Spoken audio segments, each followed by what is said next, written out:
జగన్మోహన్ రెడ్డికి ఒక్క 5 సంవత్సరాలు అధికారం ఇస్తే అతని ప్రభుత్వాన్ని తుక్కల ప్రభుత్వాన్ని పేరు తెప్పించుకున్నాడు. ఒకసారి అవకాశం ఇస్తే 20 సంవత్సరాలు ఈ రాష్ట్రాన్ని వెనక్కి తీసుకెళ్లారు అన్నమాట. ఈ టైంలో చాలా మంది వ్యాపారస్తుల్ని వేధించి ఈ రాష్ట్రాన్ని వదిలిపెట్టి వెళ్ళిపోయేలాగా చేశారు. మేము మళ్ళీ చంద్రబాబు గారి నాయకత్వం పిలుపునిచ్చి అందరినీ రమ్మని కోరుతాము. ఈ రాష్ట్రంలో పెట్టుబడులు పెట్టండి, స్థాపించండి.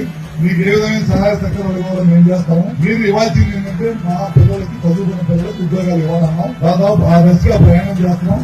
20 లక్షల ఉద్యోగాల ధ్యేయంగా ఈ ప్రభుత్వం పనిచేస్తుంది. ముఖ్యంగా రాయలసీమ, ప్రకాశం జిల్లా లాంటి జిల్లాల్లో ఎక్కడ కూడా ఇబ్బంది లేకుండా, ప్రజల మీద కక్ష సాధింపులు లేకుండా ఈ కార్యక్రమాలన్నీ చేసుకుంటూ ప్రజలు చేయాలనేది ఈ ప్రభుత్వం ఒక ముఖ్య ఉద్దేశం. ఏ విశ్వాసంతో, ఏ నమ్మకంతో ఎంత పెద్ద ఎత్తున ఓట్లేసి మమ్మల్ని గెలిపించారో ఆ నమ్మకాన్ని ఏ మాత్రం కూడా సన్నగిల్లకుండా మేమందరం కూడా కలిసికట్టుగా పనిచేసి గ్రామాల్లో అక్షరాలు లేకుండా ఉండే వాతావరణాన్ని నెలకొల్పి, నా కాన్స్టిట్యున్సీ కూడా మీ కాన్స్టిట్యున్సీ లాంటిది.